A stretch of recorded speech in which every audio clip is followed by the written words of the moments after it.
everyone, it's Renee with Delaney Jane Cards. Welcome back to my channel. Today we are celebrating my buddy, my friend, my YouTube partner in crime, my best crafty pal, Amanda over at Rise and Procraftinate. And this is a 500 subscriber celebration hop, but she is way beyond that already. She's closing in on 700 subscribers, and she might have even passed that by the time that these videos go live. So, if you haven't been over to Amanda's channel, I would absolutely encourage you to do it. She is a technique junkie. She does some of the coolest things, some things that I clearly do not do on my channel. And today I'm making an Amanda card, a card for her, her style, by me, because I love her very much. So, in a video, I don't know, a while ago, she made this really cool card for her grandpa. And it was a couple months ago already. And she did this trapped ink resist technique thing with one of those turnabout stamps. So that's where this idea came from, okay? So I took these distress oxide inks and I like blobbed them on the paper with some brushes. I didn't blend them. I was not looking for that. I did kind of pay attention to where I put the colors, but not so much. And that's why I went with the oxides because they layer over top of each other really nicely and you still see the true colors. So I went like orange and yellow and green and pink and purple, aqua and dark blue, and it's all there. So after I like sloppily blended two panels, I did dry them off camera, and then I pulled out this new stamp platform that I've been kind of playing with. I like it. It works really nice for this. I did find that I need to use a bar magnet at the bottom just to hold my piece of paper so it's nice and straight in there. And I have gotten questions every time I use it about the little blue magnets. Those came with this platform, and I know that they are going to be available separately, but this is the Couture Creations stamp press platform thing or majigger. I did a review on it a while back. I'm still playing with it. So anyway, I'm just talking about all the things. Sorry. I took all of these stamp sets that I had pulled out and I just kind of filled my paper. And here I'm going to heat emboss them with Versamark ink, which is a clear sticky ink, and some clear embossing powder. This is Ranger Super Fine Detail. It's really nice for those really fine words. And there is an error, and there's a lot of errors in this card. When I was editing this, I was like, oh my gosh. Anyway, there's an error in the stamping, and I fixed that later. But after I heat embossed that, made sure it was all shiny, I went over top of this with black soot. I know, right? It looks like I'm ruining it, but I'm not. I swear to you, I am not ruining it.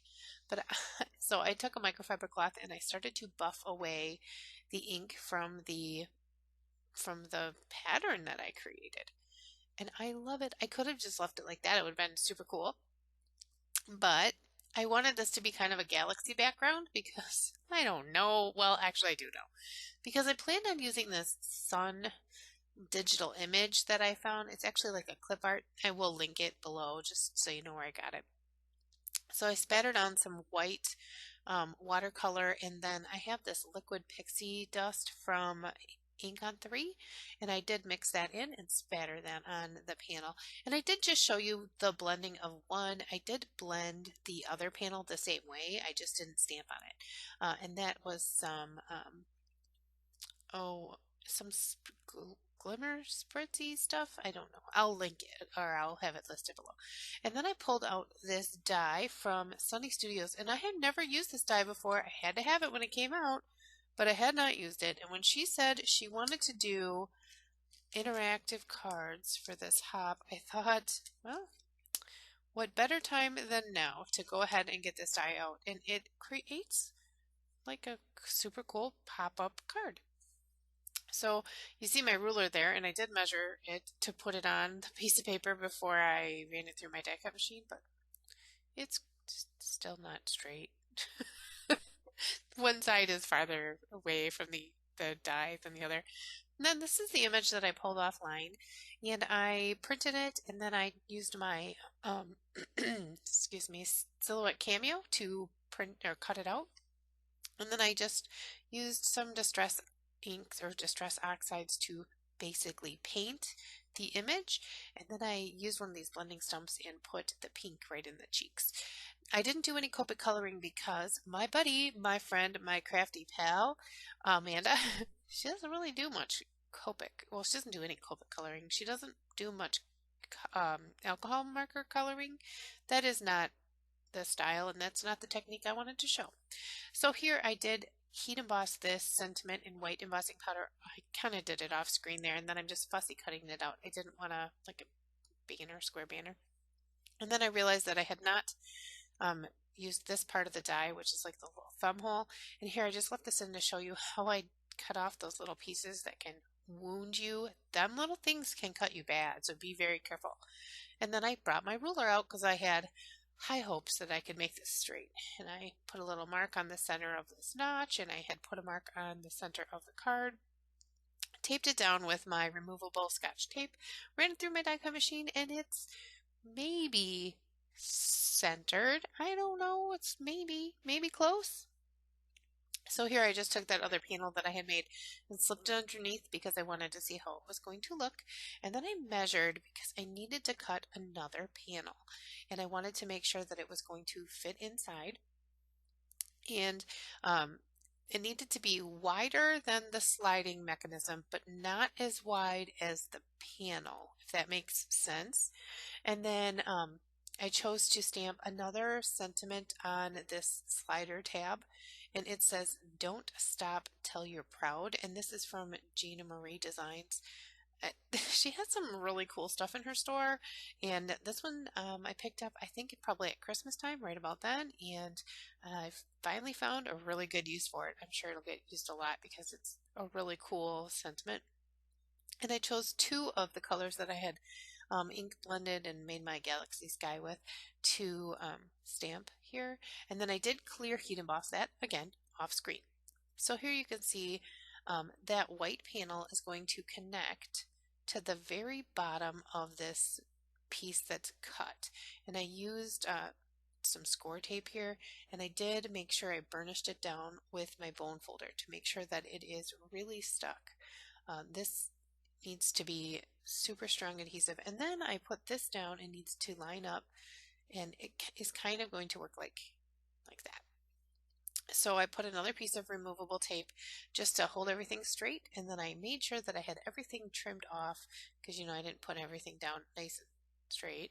And then I trimmed off the top, and then I was able to apply the foam tape to the back here. Now, if I was to do this again, I would make sure that my foam tape is pretty close to the edge on this other side here. I kind of had left a gap. It allows that panel to wiggle just a little too much. So Amanda, when you get this card, just don't wiggle it too much. Once I knew that everything was straight and kind of true, I started working on my inside panel. Oh, here I took that piece of tape off, and I left this in to show you that that tape does no damage. That is heat embossed and ink blended and spattered and die cut, and it does no damage to that when I peel that off there.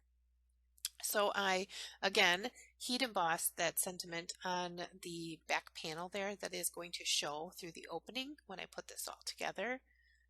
See? Bravo! I thought it was super cool that that kind of hides in there. And I really like the font on that. That is a Pink Fresh Studio stamp set, and I love that stamp set.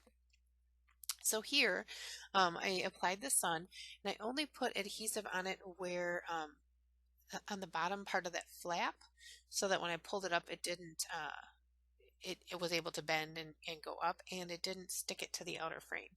And I just made sure that I kept it inside the A2 size frame. And then I had pulled out some stars and like little gems out of this kind of sequiny mix. it's not really sequins, it's stars and gems. And applied those, and then I got my Spectrum Noir glitter pen out, and watch, it just, it bloops all over. And I was like, oh no. So here's a way that you can fix that. If you do, just get a paintbrush and a little bit of water, carefully, not a ton of water.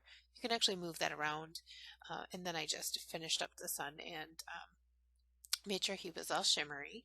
And then I started on the inside. And because I used the blue and the pistachio, cracked pistachio on the sentiment on the pull tab, I chose to do this orange and pink on the inside for the congratulations. And I just thought it would add a little more color. I thought it would be super fun and, congratulations. There's a lot of sentiments on this card.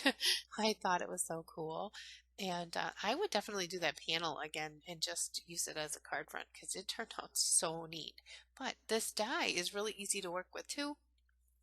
I don't know why I've been slacking on using it, but and then I used glossy accents and I covered the entirety of that sunshine there and the sun and the moon, and then I held it down with my bone folder while it dried, and here you can see it is all dry, and I just wanted to show you how that looks. I absolutely loved this card. I cannot wait for her to receive it. I will have the link below to the next person in the hop, and I know that there's a gift certificate up for grabs, so make sure you check out Amanda's channel for sure, which I will also have linked below, no matter who is next. And as I always say, give cards generously. Bye.